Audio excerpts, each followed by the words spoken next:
You've got to put yourself through the early disciplines. But now here's what's exciting about the disciplines. One of my key phrases for the whole day: disciplines work miracles. Disciplines work miracles. And here's the first piece that works miracles. Number one, do what you can. Do not let neglect grab you by the throat. Don't let neglect stall you on your path toward prosperity and health, being able to become powerful, influential, rich beyond wildest imagination. Don't neglect what you can do. If you can read, read. If you can change, change. If you can grow, grow. If you can take one step, take one step. Do not neglect to do whatever you can do at the moment. Of course, you can't run a multi-billion-dollar business today. Mark couldn't either 10 years ago. Mark couldn't either 5 years ago. But I'm telling you, today he can do it, because step by step, year by year, he took on what he could do. He didn't neglect it. He did the meetings he could do. He made the calls he could make. He read the books he could read. He took the classes he could take, and step by step, he got himself ready. I'm telling you, do not neglect to do whatever you can do, because it'll work miracles. Of personal development first, productivity second. Now, do what you can. Here's number two, do the best you can. Hopefully you've picked that up, especially from the president's team. That's how they got here, with diamonds in their pens.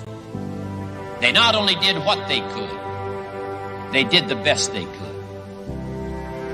And they've done the best they could, they've been able to do, and I'm telling you, that's why Herbalife has got this incredible reputation. They've picked up Mark's challenge that said, let us grow, let us start with easy steps first, let's do what we can first. If it's a foggy night and you can only see 100 feet, how can you see another 100 feet? Answer, walk the first 100 feet. Walk as far as you can see, and then you can see some more. And walk as far as you can see, and then you can see some more. So what you've picked up here, just do it as far as you can see it. And I promise you, if you'll execute as far as you can see it, you'll be able to see more. Do that, then you can see more. And finally, get in tune of doing the best you can. And you'll have the activity that'll develop the disciplines that will set this sail so that you can say, it doesn't matter how the wind blows. I'm prepared. Discipline is the root of all good qualities. But you have to absolutely apply it to things outside of just waking up early. It's everything. It's working out every day, making yourself stronger and faster and more flexible and healthier. Discipline is eating the right foods to fuel your system.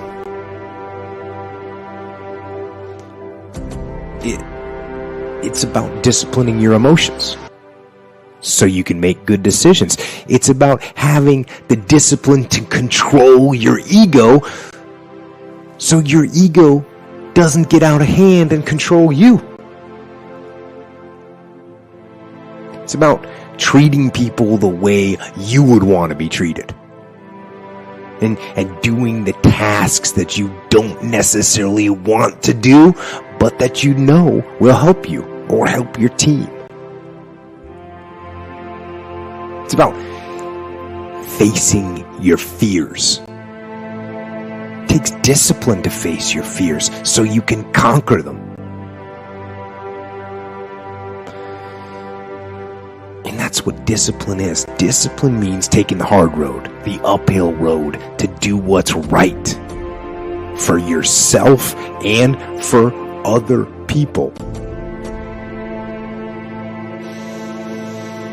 It's so often the easy path that calls to us to be weak for that moment, to break down for that moment, to give in to the desire and the short-term gratification. But the discipline will not allow that. The discipline calls for strength and fortitude and will. It won't accept weakness. It won't tolerate another breakdown. The discipline can seem like it's your worst enemy. But the reality is, discipline is your best friend. It will take care of you like nothing else can. And it'll put you on that path.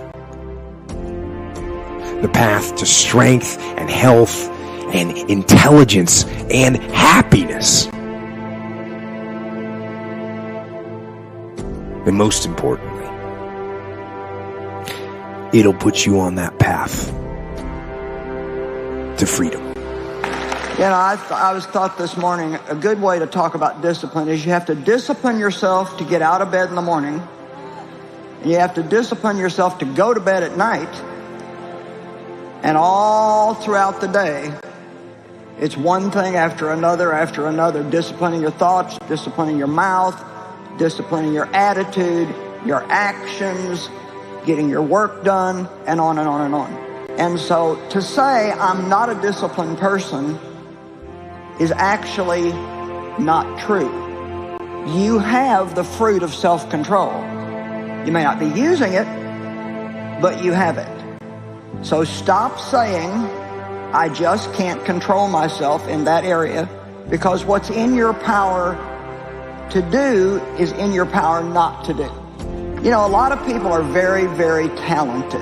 It's amazing to me the talent that some people have. But it's also kind of a known fact, not with everybody, of course, but some people that are very talented are also very undisciplined. And I know one person, for example, she is talented in so many different things that she can't seem to settle on any one thing and really do anything with it, because she'll get halfway into that and then she gets another idea, and they're all good ideas, but sooner or later you got to harness your power and focus it into one thing. Talent without discipline is like an octopus on roller skates. There's plenty of movement, but you never know if it's going to be forward, backward, or sideways. If you can say yes to something, you can say no to it. The choice is yours. The more you discipline yourself, God's given us self-control. He doesn't control us. He hasn't given us the right to control other people. He wants us to control ourselves.